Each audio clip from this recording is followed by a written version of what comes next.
میری رسالت ہے۔ بسم اللہ الرحمن الرحیم۔ عقیدہ ختم نبوت کورس میں خوش آمدید۔ الحمدللہ آج ہمارا چوتھا لیکچر ہے۔ موضوع ہے مرزا غلام احمد قادیانی۔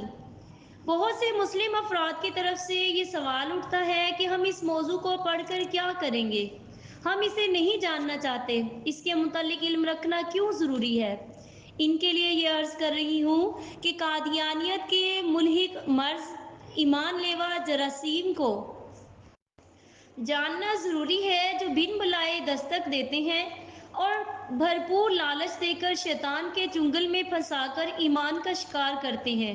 یہ ایمان کے ڈاکو کئی نسلوں کو تباہ و برباد کر رہے ہیں اور زندگی کی ہر فیلڈ میں اعلیٰ عہدوں پر فائز امت مسلمہ کو دھوکہ دیتے ہیں۔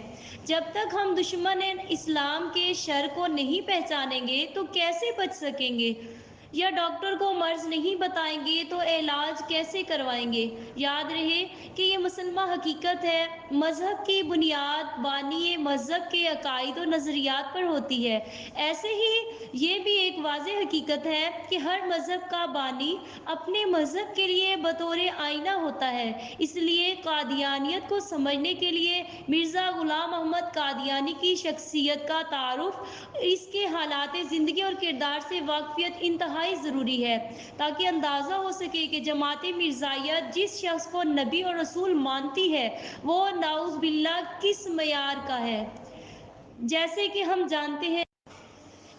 ہم جانتے ہیں کہ جب مرض بڑھتا ہے تو اس کی دوا کیسے کرنی چاہیے۔ ہم اپنی دولت کو محفوظ رکھنے کے لیے سیکیورٹی کا انتظام کرتے ہیں، تو ایمان کی سیکیورٹی کے لیے بھی دشمنان اسلام کو پہچاننا ہوگا۔ چنانچہ مرزا قادیانی کے حالات زندگی اور اس کا کردار مختصر جاننا ضروری ہے کہ قادیانی کون ہے، ان کی کیا شناخت ہے، وہ کس طرح دھوکہ دیتے ہیں، تاکہ حضور علیہ السلام کی عزت و ناموس کی حفاظت کرنا آسان ہو۔ عقیدہ ختم نبوت ضروریات دین میں سے ہے۔ کثیر آیات کریمہ، متعدد احادیث شریفہ اور اجماع امت سے ثابت ہے۔ حضور پرنور شافع یوم النشور صلی اللہ تعالی علیہ وسلم کے دور رسالت سے ہی جب کچھ لوگوں نے نبوت کا دعویٰ کیا تو خلیفہ اول سیدنا صدیق اکبر رضی اللہ تعالیٰ عنہ نے تمام مصائب کو بالائے طاق رکھتے ہوئے ان کا ہر وقت قلع کما ضروری سمجھا اور اس حقیقت کو پوری طرح واضح کر دیا کہ اہل ایمان منکرین ختم نبوت کو کسی صورت برداشت نہیں کر سکتے۔ نبوت کے جھوٹے دعوے دار کے گھٹیا کردار سے خدا کے سچے نبیوں اور رسولوں کی عظمت کا نقش بھی دلوں میں بیٹھتا ہے، جیسا کہ سیاہ راتوں کی وجہ سے چاندنی راتوں کی قدر بھی معلوم ہوتی ہے۔ آئیے بانی قادیانیت کو ان کی اپنی تحریروں سے جانتے ہیں کہ کیسے اس نے اپنی حیا و شرم کی دھجیاں بکھیریں۔ مرزا کے بقول سن ولادت 1839 یا 40 ہے۔ نام مرزا غلام احمد۔ قرآن حکیم یا حدیث پاک میں کسی نبی کا نام مرکب نہیں ملتا۔ شاید قدرت نام سے بھی اس دعوے کی تردید کرانا چاہتی تھی۔ بقول مرزا 6-7 سال کی عمر میں قرآن حکیم اور چند فارسی کتابیں پڑھی۔ یاد رہے کہ اللہ عز و جل کے نبی دنیا کو سکھانے آتے ہیں، دنیا میں کسی سے سیکھنے نہیں آتے۔ وہ اپنے بھیجنے والے کے شاگرد اور امت کے استاد ہوتے ہیں۔ اس کے برعکس مرزا قادیانی لوگوں سے پڑھا، وہ بھی ابتدائی کتابیں۔ مرزا قادیانی چڑیا مار کر وقت ضائع کرتا رہا۔ بچپن میں اور جوانی میں بھی آوارگی اور بھی جمع ہو گئی۔ چنانچہ ایک دفعہ مرزا کو اپنے دادا کی پنشن 700 روپے لینے گورداسپور بھیجا گیا تو اس کے چچا زاد بھائی مرزا امام دین بھی پیچھے ہو لیا۔ پنشن وصول کی تو دونوں ادھر ادھر پھرتے رہے، حتیٰ کہ چند دنوں میں ساری رقم ضائع کر دی۔ گھر کی بجائے مرزا سیالکوٹ کی کچہری میں 15 روپے ماہوار پر ملازم ہو گیا۔ انگریز نے اپنی حمایت کے لیے یہاں مرزا کو نبوت کے لیے نامزد کیا۔ اب اس نے یہ تاثر دیا کہ مجھے الہام ہوتا ہے اور میری دعائیں قبول ہوتی ہیں۔ الہام نویسی کے لیے ایک ہندو لڑکے کو ملازم رکھا۔ لوگ بیعت کی درخواست کرتے تو کہتا ابھی خدا کا حکم نہیں آیا۔ مرزا قادیانی نے مجدد کا اعلان 1889 میں کیا۔ مجددیت میں زیادہ عظمت نظر نہ آئی تو مسیح ہونے کا دعویٰ کیا، پھر بتدریج واضح نبوت و رسالت کا جھوٹا دعویٰ بھی کر دیا، نعوذ باللہ۔ مرزا نے مختلف اساتذہ سے تعلیم حاصل کی۔ وہ خود کہتا ہے کہ 6-7 سال کی عمر میں ایک فارسی خواہ معلم میرے لیے نوکر رکھا گیا۔ جب 10 برس کی عمر ہوئی تو ایک عربی خواہ معلم میری تربیت کے لیے مقرر کیے گئے۔ جب 17-18 سال کا ہوا تو ایک اور مولوی صاحب سے چند سال پڑھنے کا اتفاق ہوا۔ ان کا نام گل علی شاہ تھا۔ کبھی نماز نہ پڑھا کرتے تھے، منہ تک نہ دھوتے تھے۔ حوالہ ملفوظات جلد 12 صفحہ 583۔ مرزا نے لکھا کہ قرآن شریف اور چند فارسی کتابیں استادوں سے پڑھیں، لیکن دوسری جگہ مرزا نے یہ بھی دعویٰ کیا ہے، میں حلفاً کہہ سکتا ہوں کہ میرا حال یہی ہے کہ کوئی ثابت نہیں کر سکتا کہ میں نے کسی انسان سے قرآن یا حدیث یا تفسیر کا ایک سبق بھی پڑھا ہے۔ ایام الصلح، روحانی خزائن، جلد 14 صفحہ 394۔ مرزا کے بچپن کی جھلکیاں۔ ان کی اپنی کتب سے یوں معلوم ہوتا ہے، سیرت مہدی جلد اول صفحہ 226 پر لکھا ہے، ایک دفعہ والدہ سے روٹی کے ساتھ کچھ مانگا تو انہوں نے گڑ بتایا۔ اس نے کہا میں نہیں لیتا۔ انہوں نے کوئی اور چیز بتائی، اس پر بھی وہی جواب دیا۔ سختی سے کہنے لگی جاؤ راکھ سے روٹی کھا لو، تو مرزا روٹی پر راکھ ڈال کر بیٹھ گئے۔ اسی طرح ایک اور حوالہ ملاحظہ فرمائیں کہ ایک دفعہ بچوں نے کہا کہ گھر سے میٹھا لاؤ۔ گھر میں بغیر کسی سے پوچھے ایک برتن میں سے سفید بورا اپنی جیبوں میں بھر کر باہر گیا۔ راستے میں ایک دفعہ منہ میں ڈال لی، بس پھر کہا تھا کہ میرا دم رک گیا، کیونکہ معلوم ہوا کہ جسے میں نے سفید بورا سمجھ کر جیبوں میں بھرا تھا وہ بورا نہ تھا بلکہ پیسا ہوا نمک تھا۔ مرزا غلام احمد قادیانی کا بیٹا سیرت مہدی میں لکھتا ہے، ملاحظہ فرمائیں حوالہ، ایک دفعہ کوئی شخص آپ کے لیے گرگابی یعنی بند بوٹ نما جوتا لایا۔ آپ نے پہن لی مگر اس کے الٹے سیدھے پاؤں کا آپ کو پتہ نہیں لگتا تھا۔ کئی دفعہ الٹی پہن لیتے تھے اور پھر تکلیف ہوتی تھی۔ بعض دفعہ آپ کا الٹا پاؤں پڑ جاتا تو تنگ ہو کر فرماتے کہ ان کی کوئی چیز بھی اچھی نہیں ہے۔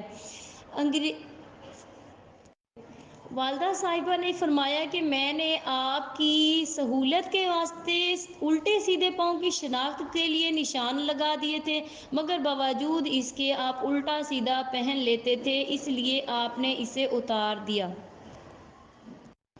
اور بارہا ایک کانچ کا بٹن دوسرے کانچ میں لگا ہوا ہوتا تھا۔ مٹی اور گڑ کے ڈھیلے ایک ساتھ۔ ملاحظہ فرمائیں، مرزا کا ایک مرید لکھتا ہے، آپ کو شیرنی سے بہت پیار ہے اور مرز بول بھی آپ کو عرصہ سے لگی ہوئی ہے۔ اس زمانے میں آپ مٹی کے ڈھیلے بعض وقت جیب میں ہی رکھتے تھے اور اسی جیب میں گڑ کے ڈھیلے بھی رکھا کرتے تھے۔ گھڑی پر وقت دیکھنے کا اندازہ۔ ایک دفعہ کسی نے مرزا کو جیبی گھڑی تحفہ دی۔ حضرت صاحب کو اس کو رومال میں باندھ کر جیب میں رکھتے تھے، زنجیر نہیں لگاتے تھے، اور جب وقت دیکھنا ہوتا تھا تو گھڑی نکال کر ایک ہندسے یعنی عدد سے گن گن کر وقت کا پتہ لگاتے تھے اور انگلی رکھ کر ہندسے گنتے تھے اور منہ سے بھی گنتے تھے اور گھڑی دیکھتے ہی وقت نہ پہچان سکتے تھے۔ سیرت مہدی جلد اول حصہ اول صفحہ 49 میں روایت نمبر 65 ہے کہ چابیاں اور موٹا زاربند معمولی نقدی رومال میں جو بڑے سائز کا ململ کا بنا ہوا ہوتا تھا باندھ لیا کرتے تھے اور رومال کا دوسرا کنارہ واسکٹ کے ساتھ سلوا لیتے یا کاج میں بندھوا لیتے تھے اور چابیاں زاربند کے ساتھ باندھتے تھے جو بوجھ سے لٹک آتا تھا۔ ملاحظہ فرمائیں، نیند میں باتیں کرنا اور نسوانی چوکیداری۔ مائی رسول بی بی صاحبہ نے مجھے بیان کیا کہ ایک زمانے میں حضرت مسیح موعود یعنی مرزا قادیانی کے وقت میں اور اہلیہ بابو شاہ دین رات کو پہرا دیتی تھیں اور حضرت صاحب یعنی مرزا قادیانی نے فرمایا ہوا تھا کہ اگر میں سوتے میں کوئی بات کیا کروں تو مجھے جگا دینا۔ مرزا صاحب کے خدا کا وعدہ جو وفا نہ ہوا، مرزا صاحب نے اپنے دائم المرض ہونے کا اقرار کیا، لیکن اس نے دعویٰ کیا کہ خدا نے مجھے وعدہ دیا کہ میں تمام خبیث مرضوں سے بھی تمہیں بچاؤں گا۔ نیم کھلی آنکھیں اور گروپ فوٹو کا شوق، ملاحظہ فرمائیں۔ حوالہ: ایک دفعہ مرزا قادیانی کے چند خدام فوٹو کھنچوانے لگے تو فوٹوگرافر آپ سے عرض کرتا تھا، حضور ذرا آنکھیں کھول کر رکھیں ورنہ تصویر اچھی نہیں آئے گی، اور آپ نے اس کے کہنے پر ایک دفعہ تکلف کے ساتھ آنکھوں کو کچھ زیادہ کھولا بھی، مگر وہ اس طرح نیم بند ہو گئیں۔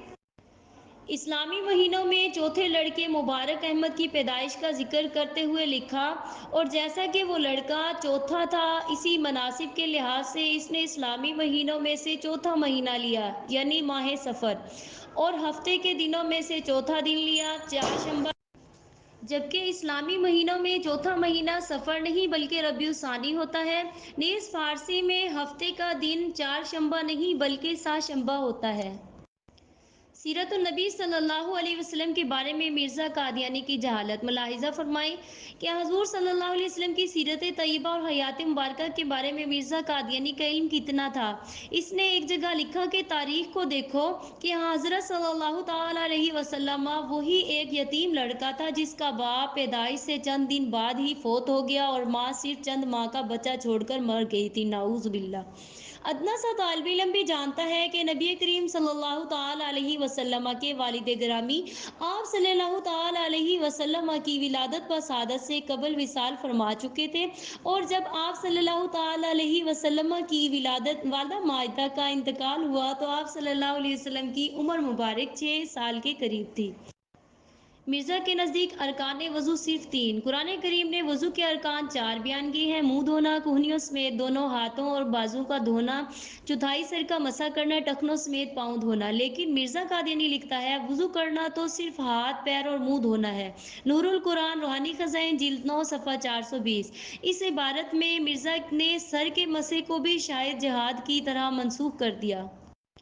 رئیس قادیان نے حج نہیں کیا، کبھی زکوٰۃ نہیں دی۔ قادیان کے اس رئیس یعنی مرزا غلام احمد قادیانی نے اتنی آمدنی اور منقولہ غیر منقولہ جائیداد کے باوجود حج نہ کیا اور نہ کبھی زکوٰۃ ادا کی۔ سیرت مہدی، جلد اول، حصہ سوم، صفحہ 623۔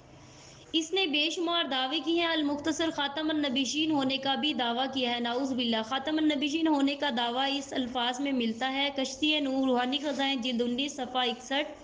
مرزا غلام احمد قادیانی نے آخری نبی ہونے کا دعویٰ کیا، کہتا ہے، مبارک وہ جس نے مجھے پہچانا، میں خدا کی سب راہوں میں آخری راہ ہوں اور اس کے نوروں میں سے آخری نور ہوں۔ اللہ تبارک و تعالی ہمیں دین متین کا تحفظ کرنے والا بنائے، آمین۔ وآخر دعوانا الحمد للہ رب العالمین۔